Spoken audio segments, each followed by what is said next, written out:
विद्यार्थी मित्रांनो नमस्कार. इग्नाइट अकॅडमीच्या आपल्या ऑनलाईन प्लॅटफॉर्मवरती आपणा सर्वांचं अगदी मनपूर्वक स्वागत.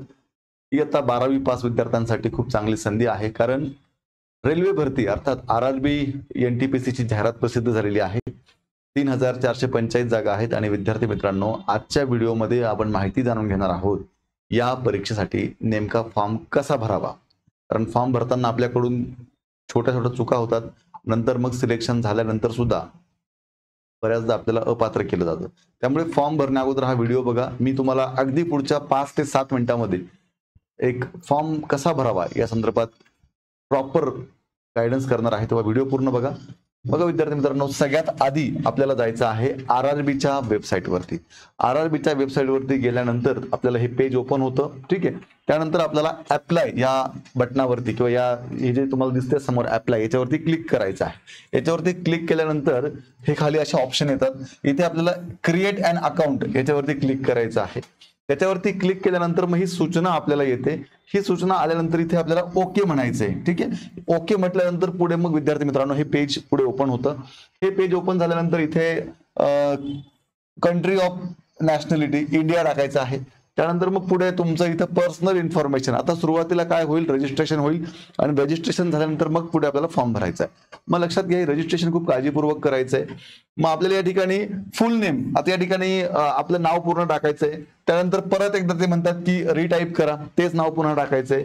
या ठिकाणी नावामध्ये बदल आहे का असं विचारतायत, तर आपण या ठिकाणी नो म्हटलं. बदल असेल तर तुम्ही येस म्हणू शकतात. डेट ऑफ बर्थ या ठिकाणी टाकायची आहे, पुन्हा तीच डेट ऑफ बर्थ या ठिकाणी टाकायची आहे. त्याच्या खाली विद्यार्थी मित्रांनो आपलं जेंडर कोणतं आहे ते टाकायचंय, मेल फिमेल. त्यानंतर पुन्हा बघा इकडे काय आहे, इकडे आपण जे टाकतोय ते पुन्हा इकडे ते रिसिलेक्ट करायला लावतायत, ठीक आहे. म्हणजे आपण जे टाकले ते योग्य आहे का ते व्हेरीफाय करायला लावतायत. मग या ठिकाणी आपण मेल टाकलं, इथे मेल आलं, लक्षात घ्या. त्यानंतर फादर्स नेम इथे आपण टाकलं, इथे पण टाकायचं फादर्स नेम. त्यानंतर मदर्स नेम, इथे पण मदर्स नेम. चला पुढे. त्यानंतर विद्यार्थी मित्रांनो या ठिकाणी आधार व्हेरिफिकेशन असं ऑप्शन त्याच्या खाली आहे लगेच. मग इथे तुमचा आधार नंबर टाकायचा आहे. आधार नंबर टाकल्यानंतर इकडे व्हेरीफाय युजिंग आधार असं म्हणायचंय. असं म्हटल्यानंतर खाली लगेच मग ही माहिती ओपन होते ऑटोमॅटिक. लक्षात घ्या, तुम्ही या ठिकाणी क्लिक केल्यानंतर ही माहिती ऑटोमॅटिक तुमची जी आधार कार्डला माहिती आहे ती सगळी माहिती या ठिकाणी ओपन होते. तुम्ही आता जो फॉर्म रजिस्ट्रेशन केलं ती माहिती आणि प्लस तुमची आधार कार्डची डिटेल्स अशी इकडे ओपन होते. ओपन झाल्यानंतर इथं चेक करायचंय आणि इकडे व्हेरीफाय म्हणायचंय. लक्षात घ्या, व्हेरीफाय म्हटल्यानंतर विद्यार्थी मित्रांनो या ठिकाणी हे इकडे पुन्हा आधार व्हेरीफाईड असे या ठिकाणी येतं, लक्षात घ्या. मग त्याच्यानंतर पुढे बघा, आता कॉन्टॅक्ट डिटेल्स हा ऑप्शन आपल्याला पुढे येतो. हा कॉन्टॅक्ट डिटेल वर काय काय, मग या ठिकाणी ईमेल ऍड्रेस आपला टाकायचा आहे. जो ईमेल ऍड्रेस सध्या चालू आहे तुम्ही वापरताय तो टाकायचा आहे. मग ईमेल ऍड्रेस टाकल्यानंतर त्या मेलवरती एक ओटीपी येतो, तो ओटीपी आपल्याला इथे फिल करायचा आहे. त्यानंतर मग विद्यार्थी मित्रांनो इकडे तुमचा मोबाईल नंबर टाकायचा आहे. तो मोबाईल नंबरचा ओटीपी या ठिकाणी येतो, तो आपल्याला या ठिकाणी टाकायचा आहे. त्यानंतर मग क्रिएट युअर पासवर्ड तयार करा असं म्हणतंय. मग तुम्हाला जो योग्य वाटतो तो पासवर्ड तुम्ही या ठिकाणी तयार करायचा आहे. पुन्हा तोच पासवर्ड या ठिकाणी कन्फर्म करायचा आहे.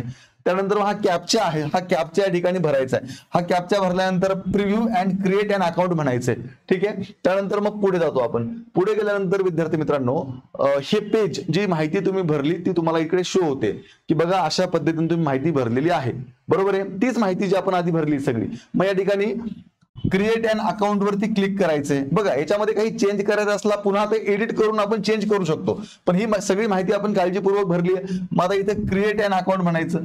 क्रिएट अन अकाउंट म्हटल्यानंतर पुन्हा एक असं एक सूचना या ठिकाणी येते, लक्षात घ्या. इकडे तुम्हाला काय म्हणायचंय, प्रोसीड म्हणायचंय. आता प्रोसीड म्हटल्यानंतर खऱ्या अर्थानं मग हा फॉर्म भरायला सुरुवात होतो, लक्षात घ्या. आता रजिस्ट्रेशन आपलं कंप्लीट झालंय. मग प्रोसीड म्हटल्यानंतर पुढे sign in to your account. मग या ठिकाणी तुमचा जो ईमेल आयडी आहे तो टाकायचा आहे. त्याचा पासवर्ड जो आहे तो या ठिकाणी टाकायचा आहे. त्यानंतर हा कॅप्चा इथे भरायचा आहे आणि लॉग इन म्हणायचंय. लॉग इन म्हटल्यानंतर विद्यार्थी मित्रांनो या ठिकाणी अशा पद्धतीने हे पेज ओपन होतं. हे पेज ओपन झाल्यानंतर या ठिकाणी बघा ऑनलाईन ऍप्लिकेशन आहे. या ऑनलाईन ऍप्लिकेशन वरती काय करायचं आपल्याला, क्लिक करायचं आहे. मग इथे क्लिक केल्यानंतर या ठिकाणी हे आपलं अशा पद्धतीने हे पेज ओपन होतं. या ठिकाणी रिजन असतात.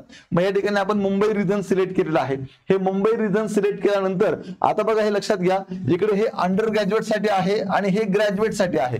आपल्या सगळ्यांना माहिती आहे दोन्ही फॉर्म सुटलेले आहेत, 12वीच्या बेसवर आणि ग्रॅज्युएशनच्या बेसवरती. ठीक आहे, मग अशा पद्धतीने आपण या ठिकाणी नेक्स्ट म्हणायचं आहे. या ठिकाणी नेक्स्ट म्हटल्यानंतर मग विद्यार्थी मित्रांनो इथे टिक करायचं आहे आणि इकडे नेक्स्ट म्हणायचंय. हे नेक्स्ट म्हटल्यानंतर या ठिकाणी अशी एक माहिती येते, लक्षात घ्या. ठीक आहे, की this data is featured from your previous save data. ठीक आहे, मग याच्या पुढे लगेच ही सगळी माहिती जी आहे ही ऑटोमॅटिक माहिती शो होते. आता लक्षात घ्या, याच्यामध्ये तुम्ही जे अगोदर माहिती भरली आहे ती सगळी माहिती या ठिकाणी शो होते. जसं की तुमचं पूर्ण नाव काय आहे, तुमची डेट ऑफ बर्थ काय आहे, तुमच्या आईचं नाव काय आहे, तुमच्या वडिलांचं नाव काय, जे आपण आधी माहिती भरली ती सगळी आली. या ठिकाणी नवीन फक्त काय भरायचंय, मॅरिटल स्टेटस, म्हणजे तुम्ही मॅरिड आहात की अनमॅरिड आहात.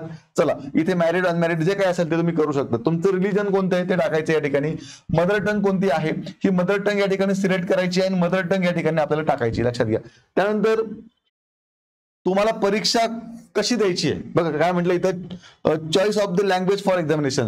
परीक्षेला प्रश्न कोणत्या भाषेत येणं अपेक्षित आहे तुम्हाला, इंग्लिशमध्ये, हिंदीमध्ये, मराठीमध्ये. तर आपण इथे या ठिकाणी मराठी टाकले.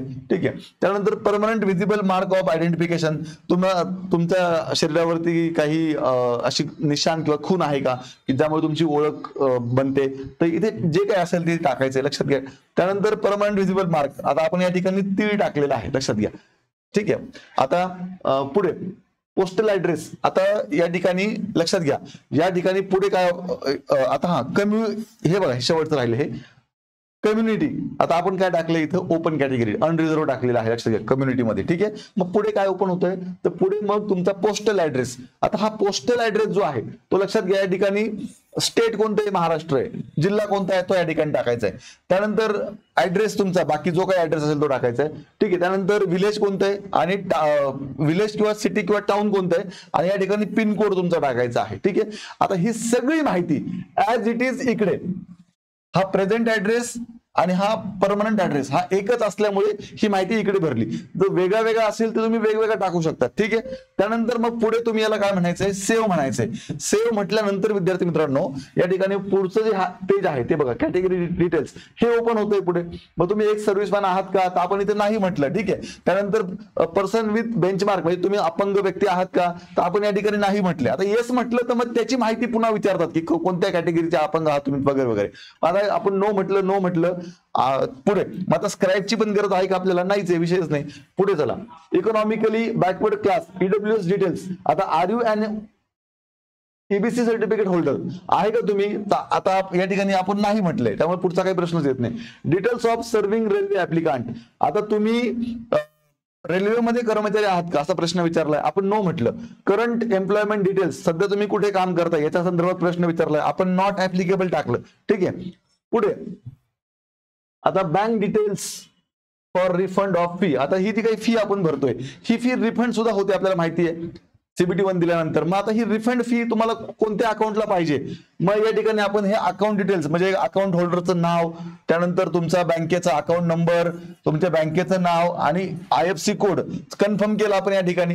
आता बघा आता ही त्यानंतर कन्फर्म अकाउंट नंबर, हा जो अकाउंट नंबर टाकलाय तो तिथे कन्फर्म करायचा आहे आणि बँकेचा ऍड्रेस जी कुठली आपली बँक आहे ती या ठिकाणी परत आपण काय म्हणायचंय, सेव्ह म्हणायचंय.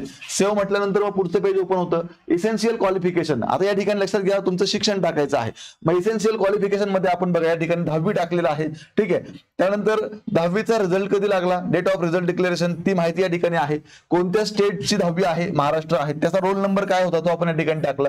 कोणत्या जिल्ह्यामध्ये तुम्ही परीक्षा दिलेली आहे तो आपण या ठिकाणी टाकलेला आहे. आणि त्यानंतर अपलोड व्हॅलिड जे सर्टिफिकेट आहे 10वीचं ते या ठिकाणी अपलोड करायचं आहे, लक्षात घ्या. अपलोड केल्यानंतर मग जो बोर्ड होता तो बोर्ड आपल्याला या ठिकाणी टाकायचा आहे. ठीक आहे, आपला जो काही 10वीला बोर्ड होता तो बोर्ड आणि या ठिकाणी ऍड म्हणायचं. ऍड म्हटल्यानंतर विद्यार्थी मित्रांनो पुढे मग बघा टू ऍड युअर क्वालिफिकेशन. आता त्याच्यानंतर आता हे 12वीचं आहे क्वालिफिकेशन. आता 12वीचं आपण टाकलं इथं. त्यानंतर 12वी किंवा त्याच्या इक्विव्हॅलंट जे काही तुमचं झालं ते चालणार आहे, लक्षात घ्या. त्यानंतर 12वीला कोणतं बोर्ड होतं तो बोर्ड टाकायचा आहे. ठीक आहे, त्यानंतर डेट ऑफ रिझल्ट डिक्लेरेशन 12वीचा निकाल कधी लागलाय ते या ठिकाणी टाकायचंय. 12वीला पर्सेंटेज किती पडले होते ते या ठिकाणी टाकायचंय. त्याच्यानंतर मग कोणत्या स्टेटमधनं 12वी झालंय? महाराष्ट्रामधून. डू यू हॅव टायपिंग, आता यांनी विचारलेलं आहे, do you have a typing प्रोफेशन्सी in English Hindi on computer? Typing तुम्हाला जमतंय का व्यवस्थित? तर आपण या ठिकाणी यस म्हटलंय. पुढे मला लक्षात घ्या, हे सगळं झाल्यानंतर या ठिकाणी आपण काय म्हणायचं? मग ऍड म्हणायचं. ऍड म्हटल्यानंतर मग पुढे हे पेज ओपन होते.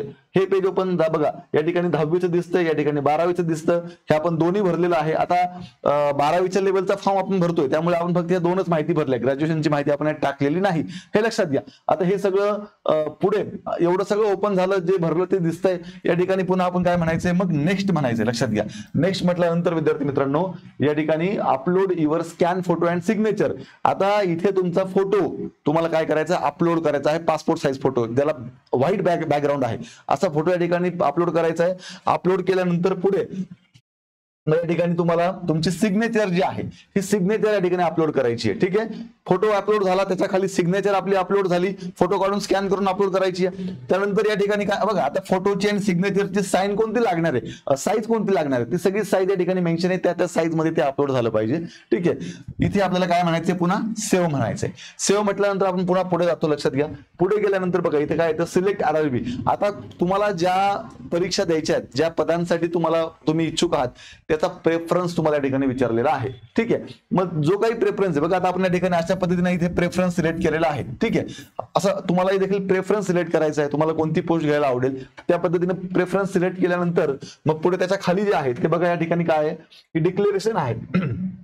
डिक्लेरेशन म्हणजे काय बघा, मी जी माहिती भरली आहे ती खरी आहे, त्याच्यामध्ये काही गडबड, त्याच्यामध्ये काही चुकीचं नाही वगैरे वगैरे, हे जे काही डिक्लेरेशन आहे, हे डिक्लेरेशनला या ठिकाणी टिक मार्क करायची आपल्याला. ठीक आहे, हे डिक्लेरेशनला टिक मार्क केल्यानंतर या ठिकाणी प्लेस विचारलाय, तुम्ही आता कुठून फॉर्म भरताय, म्हणजे कुठे आहात तुम्ही, तो प्लेस टाकायचा आहे, डेट टाकायची आहे. या ठिकाणी आपण जी काही सिग्नेचर अपलोड केलेली होती ती इथे बाय डिफॉल्ट येते. लक्षात घ्या, मग अशा पद्धतीने आपण इथे डिक्लेरेशनला सगळीकडे टिक केलेलं आहे. त्यानंतर मग इथे प्रिव्ह्यू ऍप्लिकेशन असं इथे क्लिक करायचंय. प्रिव्ह्यू ऍप्लिकेशन क्लिक केल्यानंतर मग तुम्ही जो काही फॉर्म भरलाय तो तुमच्या पुढे डिस्प्ले होतो, की बघा अशा पद्धतीने तुम्ही फॉर्म भरलेला आहे पूर्ण. मग पहिल्यापासून तुम्हाला सगळं दाखवते, तुमचा आधार नंबर, तुमचं 10वीचे मार्क, 12वीचे मार्क वगैरे वगैरे, जी काही माहिती भरली, फोटो, सिग्नेचर, हे सगळं तुम्हाला दिसतंय. ठीक आहे, बघा हे त्याच्या खालचं आहे. ठीक आहे, हे डिक्लेरेशन आहे आपलं. चला हे सगळं बघून घ्या, सगळं ओके. चला इथे सबमिट म्हणा. याच्यामध्ये काही गडबड वाटली तुम्हाला तर तुम्ही या ठिकाणी काय करू शकतात? एडिट करू शकतात. पण आता तुम्ही सगळं बघितलं, चेक केलं, काय म्हणायचं? सबमिट म्हणायचं. सबमिट म्हटल्यानंतर विद्यार्थी मित्रांनो, applicant will not be able to make any correction in this online application after submission, सूचना येते. आता एकदा तुम्ही सबमिट केलं तर परत तुम्हाला फॉर्म मध्ये बदल करता येणार नाही असं सांगितलंय. आपल्याला सगळं चेक केलेलं आहे, काय म्हणायचं? सबमिट. इथे सबमिट म्हटल्यानंतर मग पुढे जातं, झालं आपला फॉर्म भरून. मग आता पेमेंट डिटेल्स, आता या परीक्षेसाठी आपल्याला काय भरायची आहे? फी भरायची आहे. फॉर्म आपला आता भरून झाला, आता फी भरली की विषय संपला.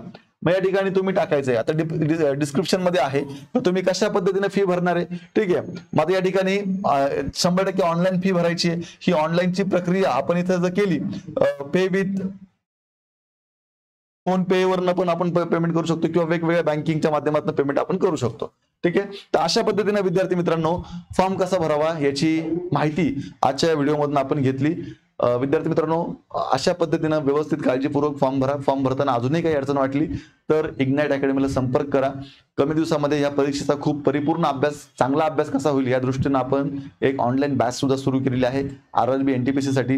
निश्चितपणे या बॅचचाही तुम्हाला खूप चांगला फायदा होईल, कारण इग्नाइट अकॅडमीचे सर्व तज्ञ शिक्षक या बॅचला शिकवत आहेत. विद्यार्थी मित्रांनो, बॅचचं वैशिष्ट्य म्हणजे बेसिक पासून ऍडव्हान्स पर्यंत गायडन्स आहे, सराव टेस्ट उपलब्ध आहेत, PDF स्वरूपात नोट्स आहेत, live lecture, live plus recorded lecture किती वेळा बघता येतील, आणि अनलिमिटेड व्ह्यू म्हणजे किती वेळा हे लेक्चर तुम्हाला बघता येतील. ठीक आहे, या बॅचची फी फक्त 1499 रुपये आहे. त्याच्यामध्ये ही डिस्काउंट ऑफर सुरू आहे, नक्की याचा फायदा घ्या. 8888 99 61 16 या नंबरला संपर्क करून अधिक माहिती घ्या. अशाच प्रकारे RRB NTPC चे व्हिडिओ बघण्यासाठी आजच इग्नाइट अकॅडमीचे YouTube चॅनल सबस्क्राईब करा.